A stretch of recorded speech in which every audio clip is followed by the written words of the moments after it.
ইন্নাল হামদুলিল্লাহ ওয়াসসালাতু ওয়াসসালামু আলা রাসূলিল্লাহ ওয়া আলা আলিহি ওয়া সাহবিহি ওয়া সাল্লামা তাসলিমান কাসীরা আম্মা বাদ। মুসলিম সোশ্যাল অ্যাক্টিভিস্ট নেটওয়ার্ক আয়োজিত বাংলাদেশে ইসলাম বিদ্বেষ কারণ ও স্বরূপ সন্ধান এই সেমিনারে আপনাদের সবাইকে স্বাগতম। অনুষ্ঠানের বিষয়বস্তু নিয়ে আমি সংক্ষেপে কিছু কথা আপনাদের সামনে তুলে ধরার চেষ্টা করব ইনশাআল্লাহ। ইসলাম বিদ্বেষ কি? এই প্রশ্নের অনেকগুলো উত্তর আছে। অনেকভাবে ইসলাম বিদ্বেষের সংজ্ঞা দেওয়া হয়েছে এবং এই সংজ্ঞাগুলো নিয়ে বেশ কিছু বিতর্কও আছে।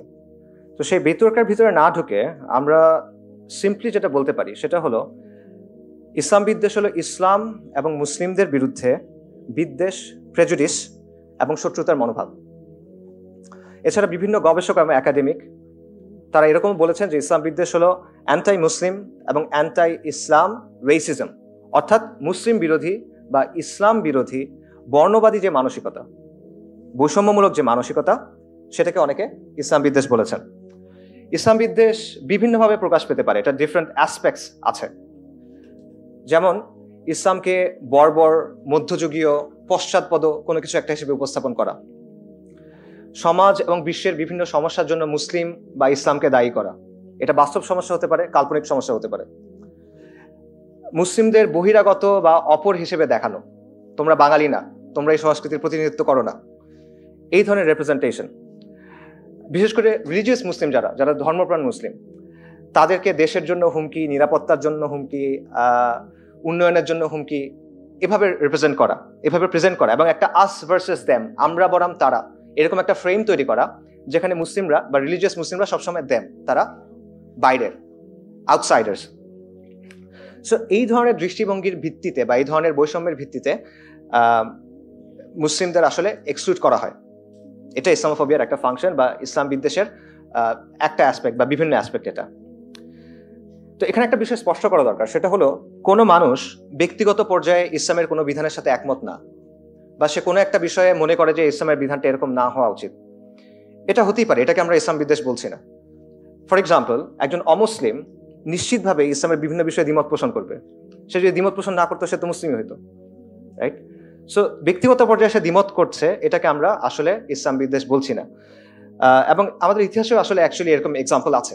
আপনারা জানেন যে শত শত বছর ধরে ইসলামী শাসনের অধীনে খ্রিস্টানস, জিউস এবং অন্যান্য ধর্মের অনুসারীরা ছিলেন, এবং তারা কিন্তু তাদের থিওলজিক্যাল জায়গা থেকে, তাদের বিশ্বাসের জায়গা থেকে বিভিন্ন ধরনের আলোচনা করেছেন, একাডেমিক আলোচনা করেছেন, এবং তারা হয়তো বলেছেন যে আমরা মনে করি ইসলামের এই বিষয়টার চেয়ে আমাদের ধর্মের এই বিষয়টা বেটার, এরকম আলোচনা তারা করেছেন।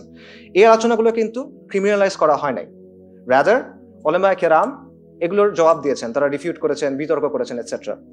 কাজেই কেউ ইসলামের কোনো বিধানকে সঠিক মনে করেন না, নিজের ধর্মের অবস্থানকে উত্তম মনে করেন, এটা উনি বললেন, এই জিনিসটাকে আমরা ইসলাম বিদ্বেষ বলছি না। যতক্ষণ পর্যন্ত ন্যূনতম শিষ্টাচার এবং একাডেমিক শিষ্টাচার বা সিভিল ডিসকাশনের জায়গা থেকে এটা হচ্ছে within limits, reasonable limits, we don't see a problem there, as long as শিষ্টাচারটা মেনটেন করা হচ্ছে এবং রাসূলুল্লাহ সাল্লাল্লাহু আলাইহি ওয়াসাল্লামকে ব্যক্তিগতভাবে আক্রমণ করা হচ্ছে না। সো কেউ মুসলিমদের সমালোচনা করতেই পারে, কেউ বলতেই পারে ইসলামের এই অবস্থানটাকে আমি সঠিক মনে করি না, এই কারণে দিস ইজ নট ইসলাম বিদ্বেষ। আমরা ইসলাম বিদ্বেষ কোনটাকে বলছি? যখন আপনি এটাকে বিদ্বেষের পর্যায়ে নিয়ে যাবেন, শত্রুতার পর্যায়ে নিয়ে যাবেন, প্রেজুডিসের পর্যায়ে নিয়ে যাবেন এবং এটার সাথে ক্ষমতার একটা সম্পর্ক থাকবে, এটার ভিত্তিতে আপনি মুসলিমদের এক্সক্লুড করবেন বা তাদের সাথে বৈষম্য করবেন, তখন সেটাকে আমরা ইসলাম বিদ্বেষ বলতেছি। যখন আমরা দেখব যে এই দৃষ্টিভঙ্গিগুলোর কারণে, যেগুলো বললাম, সমাজে মুসলিমদের সাথে বৈষম্য করা হচ্ছে এবং সমাজ ও রাষ্ট্রে একদিকে ইসলামের এক্সপ্রেশনকে কন্ট্রোল করার চেষ্টা করা হচ্ছে, অন্যদিকে ইসলামের একটা মন মতো ভার্সন তৈরি করার চেষ্টা করা হচ্ছে, নিজস্ব একটা সংস্করণ তৈরি করার চেষ্টা করা হচ্ছে, তখন আমরা সেটাকে ইসলাম বিদ্বেষ বলতেছি। আমরা মনে করি বাংলাদেশের সমাজ এবং রাষ্ট্রে ইসলাম বিদ্বেষ আছে এবং এটা কাঠামোগত ইসলাম বিদ্বেষ। কাঠামোগত বলতে আমরা বোঝাচ্ছি যে এটা শুধুমাত্র কিছু ব্যক্তি বা ব্যক্তি বিশেষের আচরণ, দৃষ্টিভঙ্গি, কথাবার্তার মধ্যে সীমাবদ্ধ না, বরং বাংলাদেশ রাষ্ট্রের বা সমাজের যে পলিসি, যে স্টেট আইডিওলজি, এখানকার আইনের প্রয়োগ, আইন প্রয়োগকারী সংস্থাগুলোর দৃষ্টিভঙ্গি, আমাদের গণমাধ্যমগুলোর দৃষ্টিভঙ্গি, আমাদের সাংস্কৃতিক অঙ্গনের অ্যাপ্রোচ, এরকম নানা দিকে ইসলাম বিদ্বেষী মনোভাব, মোটিভস, এগুলো এমবেডেড হয়ে আছে। এবং হিজাব, দাড়ি, টুপি, এরকম বিষয়গুলোতে আমরা যে বৈষম্যের ঘটনাগুলো দেখি বা ঘৃণামূলক ঘটনাগুলো দেখি, এটা আসলে এই কাঠামোগত ইসলাম বিদ্বেষের বহিঃপ্রকাশ, এগুলো বিচ্ছিন্ন কোনো ঘটনা না। একটা প্রশ্ন অনেকেই করেন, সেটা হলো বাংলাদেশ তো একটা মুসলিম মেজরিটি কান্ট্রি, এখানে 90% বা 85% মুসলিম। তো মুসলিম মেজরিটি কান্ট্রিতে আসলে কিভাবে ইসলাম বিদ্বেষ থাকে? ইসলাম বিদ্বেষ তো আমেরিকা, ইউরোপ বা ইন্ডিয়া, যেখানে মানুষ মুসলিমরা মাইনরিটি, সেখানে থাকবে। তো এখানে মূল বিষয়টা হলো যে এই ধরনের ডিসক্রিমিনেশন এবং এই ধরনের যে অ্যাটিটিউডগুলা, এগুলো শুধুমাত্র মেজরিটি মাইনরিটি বা সংখ্যাগুরু সংখ্যালঘু দিয়ে আসলে বিবেচনা করা যাবে না। এখানে ক্ষমতার একটা ব্যাপার আছে, যে ক্ষমতার কাঠামোর সাথে কার সম্পর্ক কিরকম, এটা এখানে একটা গুরুত্বপূর্ণ বিষয়, যেটা বোঝা দরকার। সো বাংলাদেশে যারা সক্রিয়ভাবে ইসলাম বিরোধী, ইসলামকে একেবারেই পছন্দ করে না, ইসলাম বিদ্বেষী, এরকম মানুষের সংখ্যা আসলে কম। তারা সংখ্যালঘু ডেফিনেটলি, কিন্তু এরাই বাংলাদেশের মিডিয়া, কালচার, শিক্ষা এবং জাতীয় ন্যারেটিভ তৈরি করার ক্ষমতা রাখে। ঠিক আছে, সংখ্যালঘু বলতে বাই দ্য ওয়ে আমি অন্য কোনো ধর্মের অনুসারী বলতেছি না, আমি বলছি in terms of numbers they are minority. ঠিক আছে, আমি অন্য কোনো ধর্মের অনুসারীর কথা বলতেছি না, আমি সেকুলার এলিটদের কথা বলছি বেসিক্যালি। আচ্ছা, তো এই যে সেকুলার এলিট আছে, এদের অবস্থাটা অনেকটা ব্রিটিশ আমলে জমিদার ছিল না, তাদের মতো। জমিদারদের সংখ্যা কিন্তু কম, চাষাদের সংখ্যা অনেক বেশি, চাষা জোলা এদের সংখ্যা অনেক বেশি, কিন্তু আলটিমেটলি কন্ট্রোল করতো কারা? জমিদাররা। ব্যাপারটা অনেকটা ওইরকম। আমাদের এখানে সামাজিক সাংস্কৃতিক কিছু জমিদার আছে এবং তারা কোনো নির্দিষ্ট রাজনৈতিক ঘরানার মধ্যে আসলে সীমাবদ্ধ না। বাংলাদেশের সামাজিক এবং রাজনীতির পুরো বয়ানটাই ইনফ্যাক্ট তারা নিয়ন্ত্রণ করে।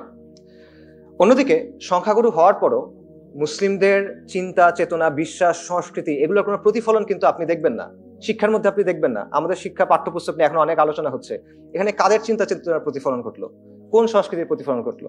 ডেফিনেটলি নট মুসলিমদের সংস্কৃতি বা তাদের বিশ্বাসের। তো এইগুলো সবখানেই হয়, শুধুমাত্র শিক্ষা না, এটা সংস্কৃতি, জনপরিসর, রাষ্ট্রের পলিসি, প্রতিষ্ঠানগুলো, নানা জায়গাতেই এটা হয়। এবং এই জায়গাগুলো মূলত নিয়ন্ত্রিত হয় সেকুলার প্রগতিশীল চিন্তার জায়গা থেকে। কাজেই আমাদের প্রস্তাবনা বা আমাদের বক্তব্য হলো, মুসলিম মেজরিটি কান্ট্রি হওয়া সত্ত্বেও বাংলাদেশে ইসলাম বিদ্বেষ আছে, এবং এটা কাঠামোগত ইসলাম বিদ্বেষ। এবং ইসলাম বিদ্বেষ আছে বলেই সাবেক প্রধানমন্ত্রী, গণহত্যাকারী শেখ হাসিনা, সে ওপেন সংবাদ সম্মেলনে বলতে পারে যে যারা বোরকা পরে সেই নারীরা হলো তাঁবুর মতো, তাঁবুর সাথে সে তুলনা করতে পারে। কাঠামোগত ইসলাম বিদ্বেষ আছে দেখেই জুলাই আন্দোলনের সময় মাদ্রাসার ছাত্ররা আন্দোলনে নামার সময় 10 বার চিন্তা করে। আমরাও চিন্তা করি 10 বার, কারণ আমি যদি এভাবে নামি, গুলি কিছু বেশি চলবে, এবং আমরা যদি মারা যাই, কথা কিছুটা কম হবে। এবং ইসলাম বিদ্বেষ আছে বলেই দেশ বরেণ্য আলেমে দ্বীনদের যখন গ্রেফতার করা হয় মিথ্যা মামলা দিয়ে, তখন পত্রিকায় খবর আসে কথিত বক্তা। সারা দেশের কোটি কোটি মানুষ তাদের চেনে, সম্মান করে, পত্রিকায় তারা কথিত বক্তা, মিডিয়াতে তারা কথিত বক্তা। এবং সম্মানিত আলেমদের বিরুদ্ধে বানোয়াট অভিযোগ করা হয় এবং সেটার ভিত্তিতে মিডিয়া ট্রায়াল হয়ে যায়। এগুলো সবই ইসলাম বিদ্বেষের ম্যানিফেস্টেশন। ইসলাম বিদ্বেষ আছে দেখেই বাংলাদেশে শাপলা চত্বরের মতো ঘটনা ঘটে। রাসূলুল্লাহ সাল্লাল্লাহু আলাইহি ওয়াসাল্লামের অবমাননার প্রতিবাদে ধর্মপ্রাণ মুসলিমরা শান্তিপূর্ণভাবে ঢাকায় আসে। মিডিয়া সেটা কিভাবে প্রেজেন্ট করে? এরা মনে হয় কোনো আগ্রাসী বাহিনী, মিডিয়া এভাবে তাকে প্রেজেন্ট করে। শহুরে শিক্ষিত মধ্যবিত্তের সামনে তাদেরকে একটা ইনভেডিং ফোর্স হিসেবে প্রেজেন্ট করা হয়। 5ই মে যাদের উপর গুলি চলে, পরের দিন পেপারে তাদেরকে দোষারোপ করা হয়। শাপলা চত্বরে গণহত্যা নিয়ে কথা হয় না, পত্রিকায় খবর ছাপা হয় হেফাজতের তাণ্ডব নিয়ে। রাত্রেবেলা 1,55,000 রাউন্ড গুলি এবং টিয়ার শেল ইউজ হয়, সেটা নিয়ে খবর হয় না। মৃতদেহ এবং আহতদের নিয়ে খবর হয় না। খবর হয় কি নিয়ে? গাছ কাটা হয়েছিল ওই দিন, এটা নিয়ে। সো বাংলাদেশের সমাজ ও রাষ্ট্রে ইসলাম বিদ্বেষের এমন অনেক উদাহরণ আছে, আমাদের সামনেই আছে। এবং যদি এমন চলতে থাকে, তাহলে কাগজে কলমে দেশে 99% মানুষ মুসলিম হয়ে যেতে পারে, ইট ডাজন্ট ম্যাটার, কিছু যায় আসবে না। বরং দিন দিন সমাজে ইসলামের জায়গা আরো সংকুচিত হবে, বাড়বে ইসলাম বিদ্বেষ।